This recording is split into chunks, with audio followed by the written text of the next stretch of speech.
Que la grâce et la paix soient avec vous dans le nom de notre Seigneur et Sauveur Jésus-Christ de Nazareth. La Saint-Valentin est une fête païenne.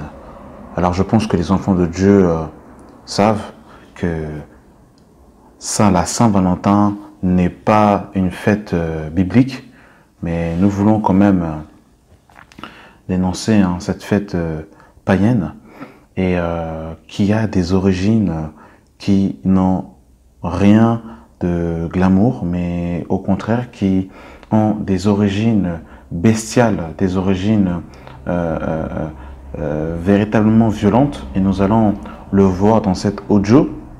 Et il est important que l'enfant de Dieu, le chrétien, comprenne que notre conduite, notre marche, c'est la parole de Dieu, les saintes écritures. Et en aucun cas, eh bien, la Saint-Valentin est une fête biblique, est une fête auquel le chrétien doit s'accoutumer. Et d'ailleurs, le chrétien doit pratiquer l'amour tout au long de sa vie. Celui qui est né de Dieu aime son prochain. Celui qui est né de Dieu, eh bien, va s'efforcer d'aimer sa femme comme Christ a aimé l'Église. Et il ne va pas attendre un jour en particulier pour manifester justement l'amour qu'il a par rapport à sa femme. Et nous allons prendre un passage dans Jérémie chapitre 10 à partir du verset 1. « Écoute la parole que l'Éternel vous adresse, maison d'Israël. Ainsi parle l'Éternel. N'imitez pas les voix des nations et ne craignez pas les signes du ciel, parce que les nations les craignent, car les coutumes des peuples ne sont que vanité. » Car les coutumes des peuples ne sont que vanité.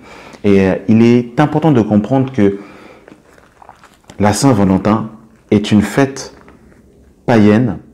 Ce sont des coutumes d'origine païenne qui n'ont rien à voir avec la parole, qui n'ont rien à voir avec notre Seigneur Jésus-Christ. Et il faut que nos consciences soient renouvelées, que nos consciences soient restaurées et que nous puissions marcher conformément sur les traces de la parole de Dieu. Romains 12, le verset 1. « Je vous exhorte donc, frères, par les compassions de Dieu, à offrir vos corps comme un sacrifice vivant, saint, agréable à Dieu, qui sera de votre part un culte raisonnable. Ne vous conformez pas au siècle présent, mais soyez transformés par le renouvellement de l'intelligence. » Ne vous conformez pas au siècle présent. Donc, le chrétien, l'enfant de Dieu, ne doit pas se conformer au siècle présent, aux traditions, aux coutumes païennes, pour marcher conformément à la doctrine de Babylone, pour marcher selon l'instruction de l'Égypte, mais réellement marcher conformément sur les traces de la parole de Dieu. Et il est vraiment important que nous puissions réellement comprendre cette réalité. Le psaume 119, le verset 105 nous dit « Ta parole est une lampe à mes pieds, une lumière sur mon sentier. » Donc les Écritures nous donnent la direction. Les Écritures nous donnent la marche à suivre. Les Écritures nous donnent justement comment, en tant qu'enfant de Dieu, nous devons marcher. Et celui qui n'est pas assis dans l'enseignement de Christ, eh bien, va se prosterner devant la statue de Nebuchadnezzar, va justement au son de la grande muse. Autrement dit, aux doctrines imposées par Babylone, il marchera conformément, eh bien, selon les coutumes de Sodome, selon les traces de Babylone. Et dans Marc chapitre 12, à partir du verset 28, un scribe qui les avait entendus discuter, sachant que Jésus avait bien répondu aux Sadduciens, s'approcha et lui dit « Quel est le premier de tous les commandements ?» Jésus répondit « Voici, le premier, écoute Israël, le Seigneur notre Dieu est l'unique Seigneur. Tu aimeras l'Éternel ton Dieu de tout ton cœur, de toute ton âme, de toute ta force et de toute ta pensée. Voici le second, tu aimeras ton prochain comme toi-même. Il n'y a pas d'autre commandement plus grand que cela. » Donc, voilà les deux commandements que Christ va nous donner. Aimer Dieu de tout son cœur, de toute son âme, de toute sa force, de toute sa pensée et aimer son prochain comme soi-même. Donc le chrétien qui est né de Dieu n'a pas besoin d'attendre un jour en particulier pour aimer son prochain. Il aime son prochain parce qu'il est né de Dieu. Et Paul va nous dire dans 1 Thessaloniciens, chapitre 4,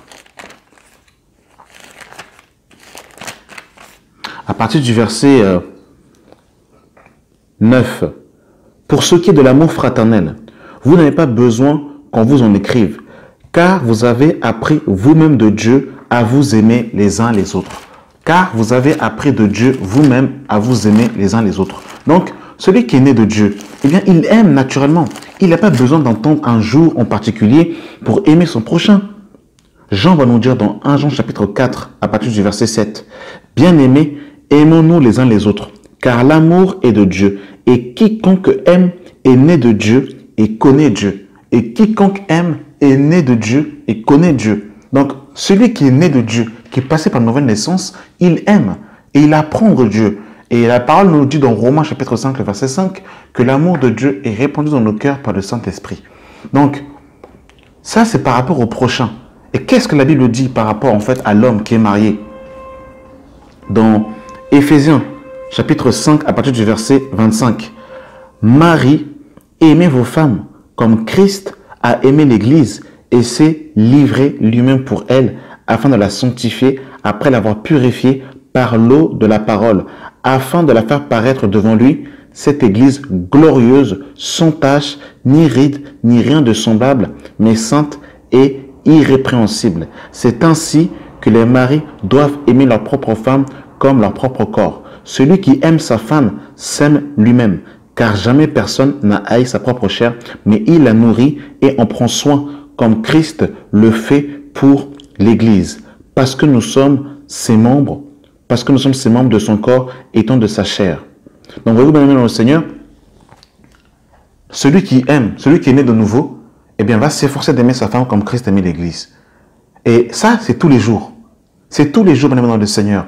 Et la parole de Dieu nous dira dans Acte 20, il y a plus de bonheur à donner qu'à recevoir. Donc, un homme peut faire en fait des surprises à sa femme. Il n'est pas obligé d'attendre le 14. Donc, on n'a pas besoin d'attendre un jour en particulier pour aimer sa femme, pour aimer son mari, pour aimer son prochain. Tout ça, c'est Babylone, tout ça, c'est l'Égypte. Bien-aimés dans le Seigneur.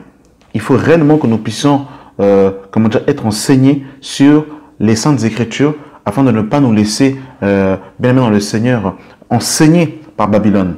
Et j'aimerais vous lire rapidement ici quelques petits textes que j'ai pris par rapport justement à l'origine de la Saint-Valentin, qui est réellement en fait une coutume païenne qui vient de l'Égypte, qui n'est pas de Dieu. Alors on nous dit, l'origine réelle de cette fête est attestée au XIVe siècle dans la Grande-Bretagne, encore catholique, où le jour de la Saint-Valentin du 14 février était fêté comme une fête des amoureux, car l'on pensait que les oiseaux choisissaient ce jour pour s'accoupler. Cette tradition résonne plus que jamais avec un passé où violence sexuelle et sexisme étaient normalisées. Violence collective et chasse aux femmes.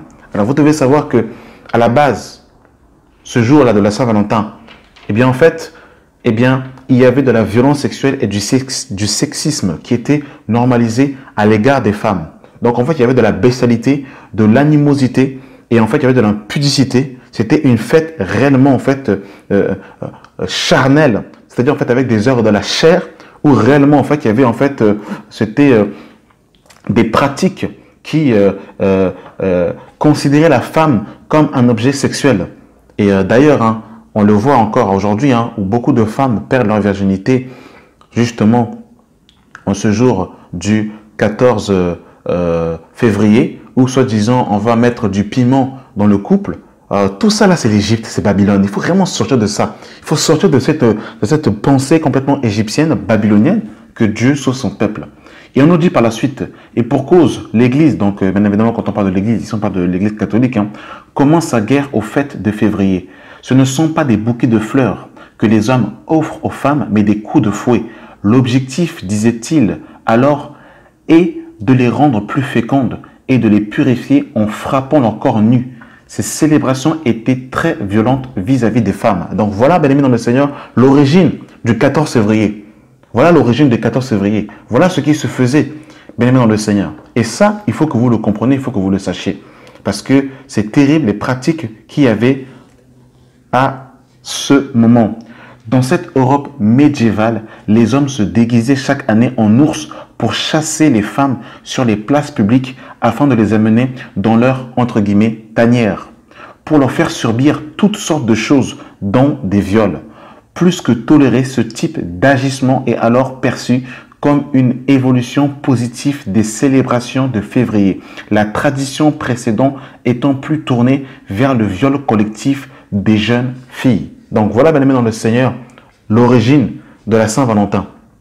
Et pour votre information, c'est à partir du 15e et 16e siècle que sonne en fait justement que cette tradition en fait terrible en fait va commencer à changer. Et c'est là où en fait justement la Saint-Valentin va vivre un tournant poétique où justement les hommes commencent à créer des œuvres pour déclarer leur amour à leur, entre guillemets toujours, Valentine. Les rapports amoureux sont redéfinis. Donc voilà un peu, bien aimé dans le Seigneur, l'origine ici de la Saint-Valentin. Et c'est vraiment terrible. Et d'ailleurs aussi, le 14 février a aussi été choisi par rapport justement à la mort de cet homme, donc de Valentin, qui était mort aussi un 14 février. Donc l'origine de cette fête est clairement païenne, égyptienne, babylonienne, satanique, qui ne vient pas de Dieu.